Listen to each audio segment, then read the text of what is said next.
आज से fearless martial god novel start कर रहा हूँ। Please support me. Please like and subscribe my YouTube channel. Chapter 1 spirit awakening. Martial art यह आपके भाग्य के साथ साथ आपके जीवन और मृत्यु को भी तय करता है। कमजोर को अपमानित किया जाता है जबकि मजबूत दुनिया को देखता है। मार्शल आत्मा महाद्वीप के लोगों की जन्मजात प्रतिभा को योद्धा की आत्मा माना जाता है। यह कहा जा सकता है कि एक योद्धा की उपलब्धियों का उनके मार्शल स्पिरिट से गहरा संबंध होता है। मार्शल स्पिरिट कई प्रकार के होते हैं। प्रकृति की आत्माएं जैसे आग, बर्फ, तूफान, प्रकाश आदि। हथियार आत्माएं जैसे चाकू, बंदूकें, तलवारें और हलबट। सफेद बाघ, पागल गेंडा, हिंसक वानर और ड्रैगन सांप जैसी जानवर आत्माएं। इसके अलावा अमर आत्मा जैसी कई शक्तिशाली आत्माएं भी हैं। मार्शल स्पिरिट यह विकसित होगा और अपने मालिक की साधना के साथ अपनी ताकत बढ़ाएगा। यंगजोह शहर, लिन परिवार हवेली। लिन फैंग ने अपनी आंखें खोली और प्राचीन और अपरिष्कृत कमरे को देखा। इस अजीब लेकिन परिचित कमरे में उसकी आंखों ने कड़वी हताशा का संकेत दिया। यह सोचने के लिए कि मैं बच गया, लिन फैंग उसके दिल में फुसफुसाया। उसी समय उसकी कड़वी मुस्कान गायब हो गई और उसके मुंह के कोने पर मुस्कान का एक संकेत दिखाई दिया। सही बात है, वह मूल रूप से हुआ जियांग नान स्कूल के एक वरिष्ठ छात्र थे। हालांकि एक कार दुर्घटना के कारण लिन फैंग दूसरी दुनिया में चले गए और अंत में उनके पास एक जूनियर था जो उनके नाम को साझा करता था। लिन फैंग कुछ उदास महसूस कर रहा था, लेकिन यह चेहरे के कारण नहीं था कि वह दूसरी दुनिया में चला गया। पृथ्वी पर वह एक अनाथ था और उसे अकेले ही उसके दादा ने खरीदा था। एक दिन लिन फैंग के कॉलेज प्रवेश नोटिस को देखने के बाद उनके दादाजी ने आखिरकार राहत महसूस की और अधिक काम करने के कारण उनकी मृत्यु हो गई। उसने लिन फैंग को अपने कॉलेज के लिए भुगतान करने के लिए अपने बैंक में पर्याप्त पैसा छोड़ दिया। इस राशि को गांव में एक भाग्य माना जा सकता है और अपने दादा के लिए लिन फैंग के लिए विरासत के इस आखिरी हिस्से को बचाने के लिए उन्होंने अपने स्वास्थ्य की उपेक्षा की। लिन फैंग ने कॉलेज में बहुत मेहनत से पढ़ाई की थी और उन्हें हमेशा बेहतरीन स्कॉलरशिप मिलती थी। वह अपने दादा की इच्छा को पूरा करने के लिए, अपने भाग्य को बदलने के लिए अपने स्वयं के प्रयास पर भरोसा करना चाहता था।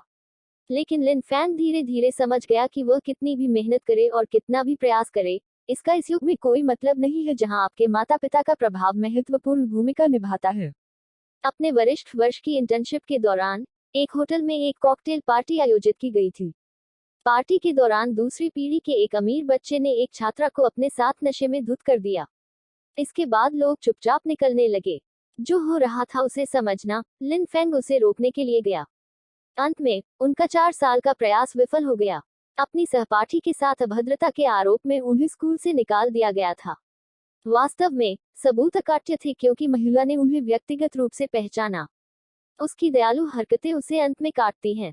उस पर उस महिला द्वारा मुकदमा दायर किया गया था जिसकी उसने मदद की थी और साथ ही धनी बच्चा भी। दोनों गवाहों और सबूतों के साथ लिन फैंग, जिसके पास न तो पैसा है और न ही प्रभाव है, वह कानूनी मुकदमे के खिलाफ लड़ने में असमर्थ था। उस समय उसकी किस्मत पहले ही तय हो चुकी थी। 8-10 साल जेल की सजा काटकर वह समाज से पूरी तरह पटरी से उतर गया था। जब उसने देखा कि अमीर बच्चे और सहपाठी एक ऑडी कार में स्नेही होने के कारण एक दूसरे को खुशी खुशी गले लगा रहे हैं, तो लिन फैंग एक यादृच्छिक कार में कूद गया और एक मुस्कान के साथ ऑडी में चला गया। लिन फैंग स्पष्ट रूप से 2 डरावने लेकिन गंदे चेहरों को याद करता है जिनमें इस भ्रष्ट दुनिया की गंदगी है। अपने पिछले जीवन में लिन फैंग को अब कोई चिंता नहीं है, इसलिए वह इस तथ्य के कारण उदास नहीं था कि वह दूसरी दुनिया में चला गया। वह इस तथ्य के कारण उदास था कि ऐसा लग रहा था कि उसके पास एक कूड़ेदानी युवा गुरु के शरीर में एक कचरा आत्मा है। यह यंग मास्टर लिन, जिसका नाम उनके जैसा ही है, मूल रूप से यूहाई का बाहरी संप्रदाय का शिष्य था। यूं है संप्रदाय में उन्हें अक्सर अपने ही चचेरे भाई द्वारा धमकाया जाता था, लगभग पीट पीट कर मार डाला जाता था और अंत में संप्रदाय के दरवाजे से बाहर निकाल दिया जाता था। यह इस तथ्य के कारण था कि युवा मास्टर आधा मर चुका था। लिन फैंग पार करने और उसके शरीर पर कब्जा करने के अवसर को जब्त करने में कामयाब रहा। चूंकि मैं एक नया जीवन हासिल करने में कामयाब रहा, इसलिए मैं इस त्रासदी को कभी भी दोहराने नहीं दूंगा, लिन फैंग ने अपने बिस्तर पर लेटते हुए कहा और अपनी मुठ्ठियां भींच ली। युवा गुरु आत्मा को, जो पूरी तरह से तितर-बितर होने के लिए अनिच्छुक थी, लिन फैंग ने कहा, चिंता मत करो। अब से तुम में हो और मैं तुम हो। मैं अब अपने आप को तंग नहीं होने दूंगा। अधिकांश मूल लिन फैंग आत्मा के साथ जुड़े हुए लिन फैंग इस समय बहुत स्पष्ट थे कि वह किस तरह की दुनिया में है। मजबूत का सम्मान किया जाता है। जब तक आपके पास पर्याप्त शक्ति है, सभी शक्ति और प्रभाव को आपके सामने झुकना होगा और इसमें सर्वोच्च शाही सत्ता भी शामिल है। और जो लोग मार्शल आर्ट की राह पर चलना चाहते हैं, उन्हें न केवल दूसरों से ऊपर प्रतिभा रखने की जरूरत है, बल्कि उन्हें एक मजबूत दिल के साथ साथ अतुलनीय रूप से दृढ़ इच्छा शक्ति की भी आवश्यकता है। पूर्व युवा मास्टर लिन फैंग कुछ कमजोर था, लेकिन अब वह अलग है। वर्तमान लिन फैंग मुश्किल से मौत से बच पाया और एक अलग दुनिया में चला गया। उस दर्द और पीड़ा के अलावा जिससे वह गुजरा, निस्संदेह उसकी इच्छा युवा गुरु लिन फैंग से कहीं अधिक कठिन है। यह ऐसा था जैसे आत्मा ने लिन फैंग की दृढ़ इच्छा शक्ति को महसूस किया। यह अंततः धीरे धीरे कमजोर होने लगी और अंत में दोनों आत्माएं पूरी तरह से एक साथ जुड़ गईं। होंग, जिस क्षण आत्मा आपस में जुड़ गई, लिन फैंग ने आत्मा के कंपन को महसूस किया और अचेत ने उसे बेहोश कर दिया। समय बीतता गया और लिन फैंग ने आखिरकार फिर से अपनी आंखें खोली। उसकी भौं थोड़ी झुर्रीदार हो गई और उसने ध्यान से अपनी आत्मा की धड़कन को महसूस किया। बैठे हुए लिन फैंग ने अपना होश बढ़ाया। देखते ही देखते एक खास माहौल फैल गया। इस समय लिन फैंग को लगा कि वो छाया में लिपटा हुआ है। तुमने सुना, लिन फैंग की कचरा अभी भी नहीं जागा है। मुझे यकीन है कि वह मौत के करीब है। हाँ, उसके जैसा कचरा जितनी जल्दी मर जाए उतना ही अच्छा है। वह लिन परिवार का चेहरा उड़ा देता है। दूर दूर तक उनकी बातें लिन फैंग तक पहुंच चुकी थी, फिर भी वो नाराज नहीं थे। इसके बजाय उन्होंने एक अजीब रूप दिखाया। आवाजें स्पष्ट रूप से बहुत दूर से स्थानांतरित हो गईं, फिर भी वह अब सब कुछ स्पष्ट रूप से सुन सकता था। इतना ही नहीं, वह कई 100 मीटर के भीतर सभी शोरों को सुनने में सक्षम था। इसके अलावा लिन फैंग ने पाया कि उसकी दृष्टि और भी बेहतर हो गई थी और वह अपने परिवेश के प्रति और भी संवेदनशील हो गया था। इसके अलावा वह अचानक पहले की धुंधली और अस्पष्ट वैवाहिक कला पथ को समझ गया। अपने होश में एक बार फिर से चलते हुए लिन फैंग के पीछे एक छोटी सर्प आत्मा दिखाई दी। इसका छोटा सा शरीर मुड़ा हुआ था। यह सांप ही था जिसे लोग कचरा आत्मा समझकर हंसते हैं। चूंकि सांप की प्रजाति अज्ञात है, इसलिए वह अपनी क्षमता को बढ़ाने में असमर्थ था। जुड़वा आत्मा। इस समय लिन फैंग को सांप की आत्मा की चिंता नहीं थी। इसके बजाय उसके चेहरे पर एक अचंभित भाव था। धीरे धीरे उसके चेहरे पर मुस्कान की एक झलक दिखाई दी। सही बात है, ब्लैक मिस्ट स्पिरिट एक नई जागृत आत्मा थी। भले ही वह यह नहीं जानता कि छाया किस प्रकार की आत्मा है, लेकिन सर्प आत्मा के साथ उसके पास दो आत्माएं हैं। एक व्यक्ति जो दो आत्माओं के साथ पैदा हुआ था, उसे जुड़वा आत्मा के रूप में भी जाना जाता है।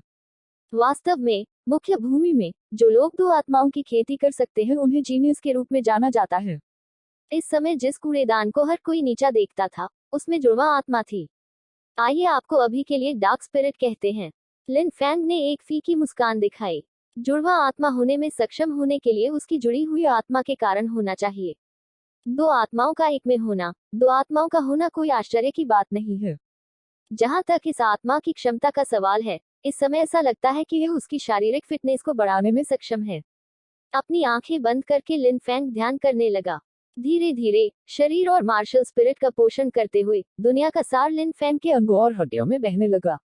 2 घंटे बाद लिन फैंग ने ध्यान करना बंद कर दिया और अपनी नाक से दूधिया दुर्गंध का उत्सर्जन करना शुरू कर दिया।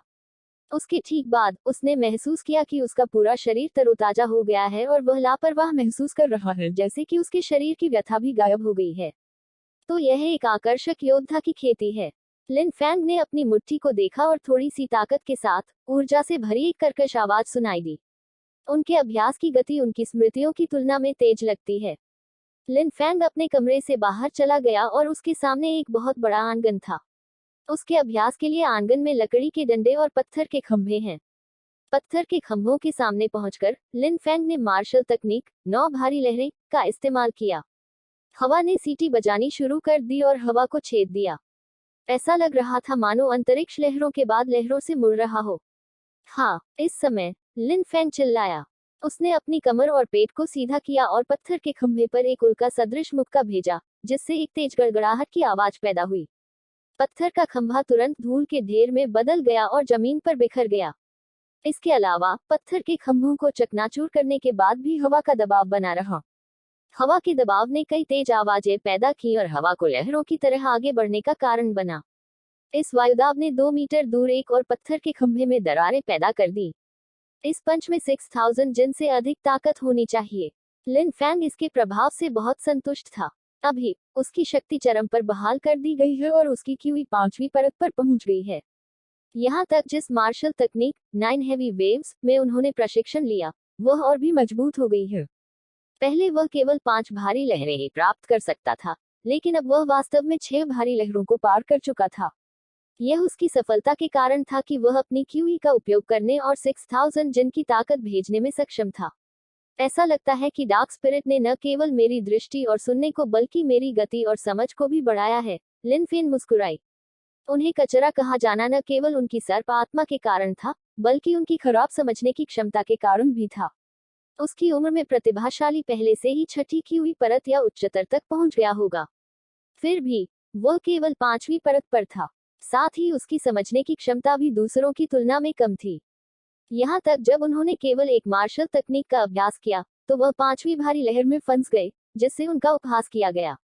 लेकिन अब उन्हें जिन साधना समस्याओं का सामना करना पड़ा, वे अंधकार में आत्मा के आभास के साथ चमकने लगी। किसी व्यक्ति की समग्र मार्शल आर्ट गुणवत्ता को बढ़ाने में सक्षम होने के कारण ऐसा लगता है कि डार्क स्पिरिट कोई साधारण आत्मा नहीं है। चैप्टर 1 समाप्त हो गया है।